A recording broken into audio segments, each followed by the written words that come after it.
Seja bem-vindo à segunda parte deste Moeda ao Ar. Ernesto, começo por si agora e mudamos de tema. Falamos dos casos do futebol, nomeadamente casos de doping e de violência. Começamos por este caso conhecido de um adepto do Sporting de Braga que foi atropelado numa via rápida antes do jogo para a taça entre o Sporting de Braga e o Futebol Clube do Porto. De resto, o gabinete de comunicação dos arsenalistas disse que nada teve a ver com confrontos entre os dois clubes. Queria saber que análise é que faz deste caso, sendo que resultou numa morte e por isso é um caso infeliz do futebol. Bem, é evidente. Aliás, um semanário insuspeito trazia uma notícia que, de facto, mais uma vítima na Taça de Portugal. Porque depois da questão do Very Light. Depois da questão do Very Light em 1996 era mais... E acho que aí estaremos todos de acordo relativamente à necessidade de combater a violência, o doping, a corrupção, no desporto em geral e no futebol em particular.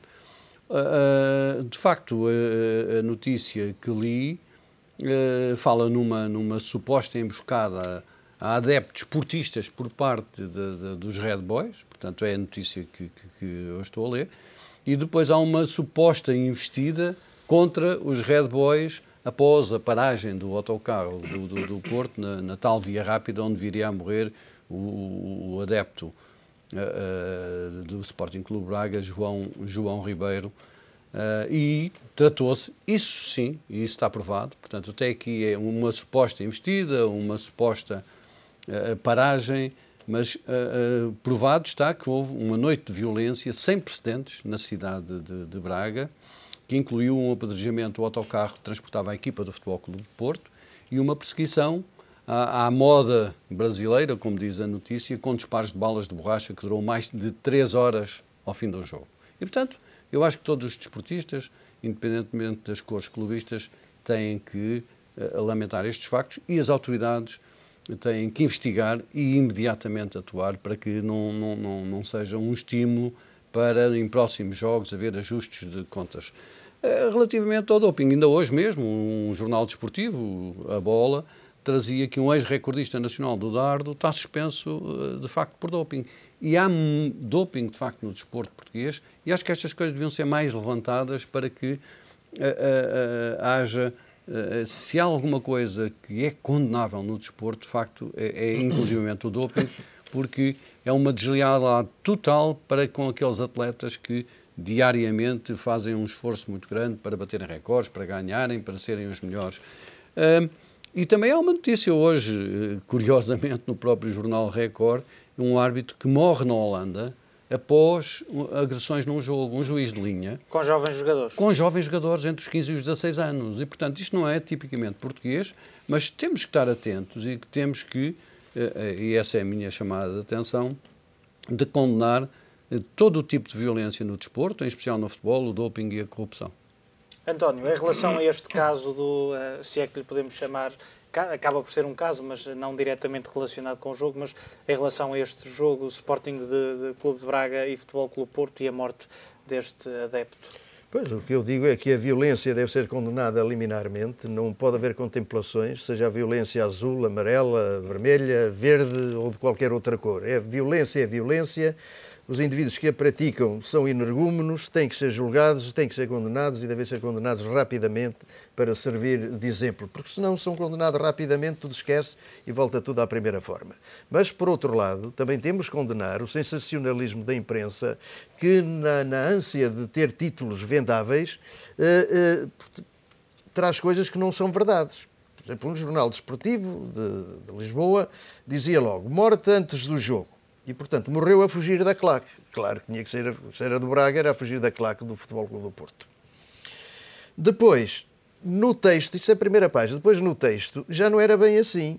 Dizia que a fuga a confrontos terá estado na origem do sucedido. Bom, já foi confrontos entre classes e, portanto, ele terá fugido. Mas depois, diz mais a seguir, elementos da claque do Braga esperaram os Super Dragões, portanto, à saída lá do autocarro. Bom, depois o mesmo jornal dizia, bom, mas houve gente, portanto, que disse que não chegou a haver confrontos. Depois o Braga diz que, de facto, essa morte não teve nenhuma relação com confrontos entre jogadores. A polícia não apurou ainda, portanto, quais foram as características ou o que é que levou, portanto, a esse incidente. No entanto, na primeira fase, nas primeiras notícias, essa pessoa tinha morrido às mãos ou por força de perseguição da claque do Futebol Clube do Porto. Isto também é violência, porque leva a mais violência. Essa notícia, se calhar, esteve e que foi difundida, se calhar levou também essa noite de violência em Braga, a seguir. Porque se alguém diz e que não assistiu que um adepto do Braga morreu por fugir à claque do Porto... É uma questão de vingança. Com certeza. Portanto, quer dizer, é esta gratuitidade, é este facilitismo, este trabalho que não é jornalístico, é de uns escribas, mas que tem honras de primeira página de jornais e de televisão, que pode levar, de facto, à violência. Isto também tem que ser condenado e é condenável. Horácio, depreendo que também seja a favor da condenação da violência, pelo menos no desporto. E porque falamos aqui de desporto. É evidente, isso é daqueles temas em que todos estamos de acordo, não é? Como é evidente. A única coisa que me resta dizer ou lamentar é que, se repararmos, tirando aquele caso que o Ernesto citou na Holanda, que não tem nada a ver connosco, quase todos estes casos resultam sempre das claques. E já era a altura, de facto, de se perceber que as claques são focos de violência poderosíssimos, principalmente em alturas de grandes dificuldades sociais, e que se tornam em centros de violência que um dia destes podem, de facto, causar ainda problemas muito maiores. E fico extremamente admirado como é que as claques, sejam do Benfica, do Sporting ou do Porto, conseguem continuar a sobreviver e a resistir e a afirmar-se como tal. E jogo após jogo, na segunda-feira vamos ter um Sporting Benfica, o Benfica vai ser a mesma coisa, vão mobilizar recursos policiais para conduzir a claque do Benfica até Alvalade, horas antes do jogo, e depois ficam dentro do estádio até poderem sair, e o inverso também é verdade, quando vem o Sporting. Eu acho que é um disparate tremendo e que as pessoas às tantas não se aborrecem de ir ao futebol, porque apesar de tudo as pessoas continuam a ir. Mas é cansativo. Às vezes, não é a primeira vez que falo com pessoas na rua que me dizem, por exemplo, no caso de levar pessoas mais velhas ou crianças ao futebol, têm algum receio. Mas reparem, claro, mas repare, isto faz algum sentido que na segunda-feira, isto passa-se em todos os jogos, nós vamos assistir a que a partir do Estádio da Luz haja um canal vedado pelas ruas supostamente de Telheiros, num bairro de Lisboa, com polícias dos dois lados para encaminhar as claques do Benfica até Alvalade e depois voltam a sair ao fim. Isto faz nenhum sentido, isto tem que acabar, como é evidente, não é? Portanto, depois resulta nisto, como é evidente, não é? Penso que está fechado este tema. Olhando para outro tema, António, começando por si, pelos salários, esta notícia que saiu, um ranking feito pela consultora brasileira Pluri, que acabou por arrecadar os salários dos 30 treinadores mais bem pagos do mundo do futebol. José Mourinho é o mais bem pago. Na última semana destacávamos o facto de ser o mais jovem treinador a alcançar 100 Ligas dos Campeões. De resto, e sem surpresas, acaba por ser também o mais bem pago do mundo. Vamos ver, duas notas sobre essa matéria. Eu julgo que algumas profissões, pela sua especificidade, devem ser bem pagas. Isto é, não há muitos Mourinhos no mundo. E, portanto, sendo um produto raro, ou sendo um produto tão raro, daí o facto de ser muito bem pago. Portanto, eu não tenho nada, de facto, contra isso. Já tenho mais contra determinados ordenados que são pagos a pessoas que não estão na concorrência e que, de facto, não são sujeitos realmente a esse teste e, portanto, têm ordenados muito maiores do que aquilo que eventualmente mereceriam. De quem é que está a falar, António? Falo de muitos gestores de muitas empresas, portanto, que nunca foram... Portanto, fora do futebol, portanto. Fora do futebol. Enquanto no futebol, portanto, aqui assim há uma concorrência. Portanto, é o que se me oferece dizer, portanto, treinadores bons são um produto raro, são pagos de acordo com a raridade. Isto é uma nota. A segunda é que, de facto, também em termos absolutos, isto parece-me fora de qualquer, digamos, proporcionalidade. Em tudo deve haver, digamos, um tempo e um modo de fazer as coisas. E, de facto, quer dizer, este modo de pagamento, estes valores tão inflacionados, portanto, também têm que sofrer, têm que de alguma forma sofrer algum tipo de reprovação, não é, como é que eu ia dizer, não é aceitável, portanto, se paguem estes ordenados, mas ordenados altos também se justificam de acordo com a raridade do produto. Ernesto, olhando apenas para os números, o facto de termos 3 treinadores portugueses nesta lista é um dado bastante positivo e mostra também a capacidade e a qualidade dos treinadores portugueses, alguns dentro de portas, e já vamos falar sobre isso, outros além fronteiras, o caso do Mourinho e do André Vilas-Boas. Eu acho que houve aqui uma inversão relativamente a uma corrente, a uma tendência que havia na Europa, que era remunerar os jogadores e os treinadores de acordo com os resultados desportivos, de acordo com as performances desportivas. E há agora uma tendência para estabelecer remunerações altas independentemente dos resultados. E isso eu sou contra, muito sinceramente. Aliás, já falámos aqui, o caso mais flagrante é o caso do Anelka, que foi para a China com 800 mil euros ano. Portanto, fique-se, ganhe, perca, fique em primeiro ou fique em último. E, portanto, isso, eu não tenho nada contra as remunerações altas, contra as remunerações altíssimas, desde que os jogadores, os treinadores criem riqueza suficiente para pagar essas remunerações. Agora, o que nós assistimos, no caso português, então é flagrante, é alguns jogadores bem pagos na fronteira de facto da riqueza de serem jogadores ricos e clubes falidos. Isso é que não pode ser. E mesmo SADs a remunerarem jogadores, treinadores e dirigentes profissionais e a apresentarem resultados negativos. Portanto, há aqui algumas correções que têm que ser feitas. Agora, se efetivamente o caso do Zé Mourinho, o mais ganhador de todos os treinadores em exercício neste momento, eu não tenho nada contra, de facto, estabelecer prémios de acordo. Ganhou o Campeonato Nacional, tem um prémio de X, ganhou a Liga Europa, tem um prémio de Y, ganhou a Champions, tem um prémio de Z, em função dos objetivos e em função da riqueza criada. Olhando para os valores em si... Sou visceralmente contra as remunerações altas, independentemente dos resultados que os treinadores... Se olharmos para a Europa e para o próprio globo, muitos dos países estão com crises sérias. Um treinador receber mais de 15 milhões brutos por ano acaba por ser um valor, eu diria, um pouco astronómico. Embora para casa depois leve menos de metade disso, não é o caso do Mourinho. Sim, cerca de 7.400 metade disso, milhões. Exatamente. Essa é a questão. Portanto, 7 milhões e 400 mil. Exatamente. Aliás, o caso espanhol é flagrante, tinha um regime extremamente favorável em termos de fiscalidade para os profissionais do futebol e foi com essa fiscalidade favorável que conseguiram levar para a Espanha alguns jogadores de referência, mas se efetivamente conseguir gerar proveitos para o clube que serve, que permitam pagar essas remunerações, não tem nada contra. Horácio, olhando para o caso do Benfica, para o caso de Jorge Jesus, que é o terceiro treinador português a aparecer nesta lista de 30 dos mais bem pagos, recebe 4 milhões por época, é o único treinador de um clube português a aparecer neste ranking.